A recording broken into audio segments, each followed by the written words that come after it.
Some of you know that and some of you were there, some of you know that I gave several conferences over the past weeks, Saturday conferences on the Eucharist, the boundless mystery of the Eucharist. So if you want a really long sermon, just go online and you can follow that. I'll develop some of the themes which I think are especially important for understanding the Eucharist today and living it. You know, St. Paul speaks in the second reading about our being one body because we share in the one bread. You know, and for St. Augustine, later, his whole emphasis was on the body of Christ being you. That we are the body of Christ, just as St. Paul said. So he always pointed out, for example, the famous phrase, receive what you are. When you receive, as we say, communion with Jesus, that makes us the body of Christ. That's what we are. It's what we receive.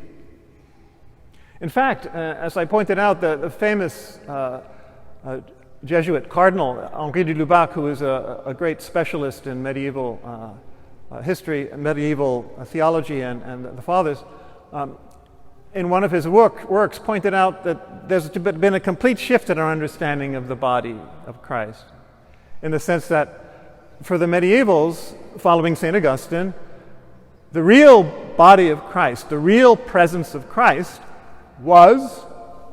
is you, us. If anybody asks you where and what is the real presence of Christ, just say, here I am. The real body of Christ is you. That's the whole point of the Eucharist, to make you the body of Christ. And for the medievals then, what was called the mystical body of Christ, the mysterious body of Christ, was the Eucharist, the consecrated species, bread and wine.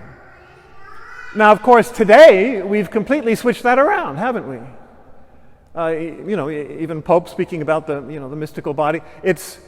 We're the mystical body, the mysterious body, and the real presence of Christ is the Eucharist. But that's not traditional. You are the real presence. So when we approach the Eucharist, we have to realize that, well, that's why it's in the form of bread, under the appearance of bread, as we say, because it's meant to come into us and transform us, nourish us and transform us into it, rather than we transforming ordinary food into ourselves. It transforms us into it. One contemporary spiritual writer has said very well about the Eucharist. Jesus didn't say, argue, or think about this, or stare at this, or even worship this. Jesus said, eat this. The Eucharist is transitory. That's why it's in the form of a perishable, transitory, bread. That is the form that the Eucharist takes, because it's a reminder it's not supposed to stay that way. It's supposed to come and enter into us. So, Eucharistic holy hours and devotion and adoration of the Blessed Sacrament is fine. It can be a very, very beautiful and profound experience. I know from my own experience, but it's not what it's for. We have to always keep it in perspective. It's meant to remind us that we are then called to be the body of Christ. I like to say a little bit, wryly, that if Jesus wanted to be just looked at primarily, he would have come under the form of an emerald rather than a piece of bread. But no, that's the whole point. It's a fragile, transitory piece of bread transformed into the body of Christ, transubstantiated, as we say, to make us then, fragile as we are, the body of Christ. His flesh enters into our flesh and transforms us into himself. And that's a very profound and beautiful communion, as we say. We don't just go to communion or receive communion. We are communion, and we enter into communion with Jesus constantly through the sacrament, through the Blessed Sacrament, as we say. So, there, of course, we'll always speak about transubstantiation, as the Council of Trent did, which is not easy to understand, for people. But there are other ways, of course there are other ways of approaching it. One contemporary writer suggests that it's an instantiation. In other words, when we encounter the Eucharist here, it's an instantiation of the presence of Christ, of the body of Christ. And it's like an instantaneous connection when we receive the Eucharist. We are encountering one instance or instantiation of the body of Christ because it is just one instance.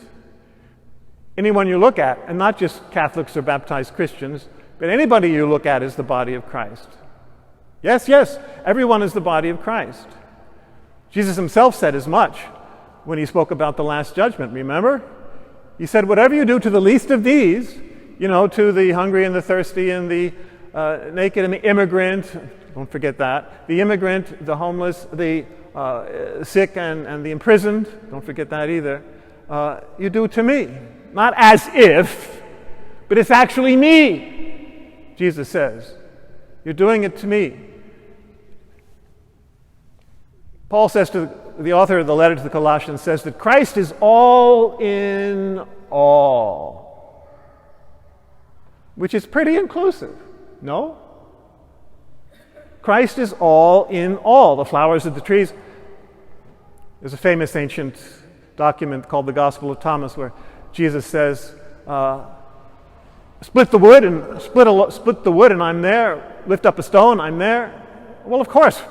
What else would it be if not the body of Christ? Through whom all things were made, through whom all things were redeemed, through whom all things are transformed to the new heavens and the new earth. How could it not be? The one who fills the universe in all its parts, fills all things in every way, as the letter to the Ephesians says. So if you really want to be devoted to the Eucharist as the body of Christ, don't stop with the sacrament in the narrow sense. Let it flow out and make you the body of Christ, have an ever greater consciousness of being the body of Christ itself in communion with Christ. Let it flow out to everyone in the world to whom Christ is immediately and actively present as his body, and to the whole universe. Laudato Si, take care of the environment because it's the body of Christ. How can you not honor the body of Christ, the trees and the flowers and the rocks and everything, and the rivers?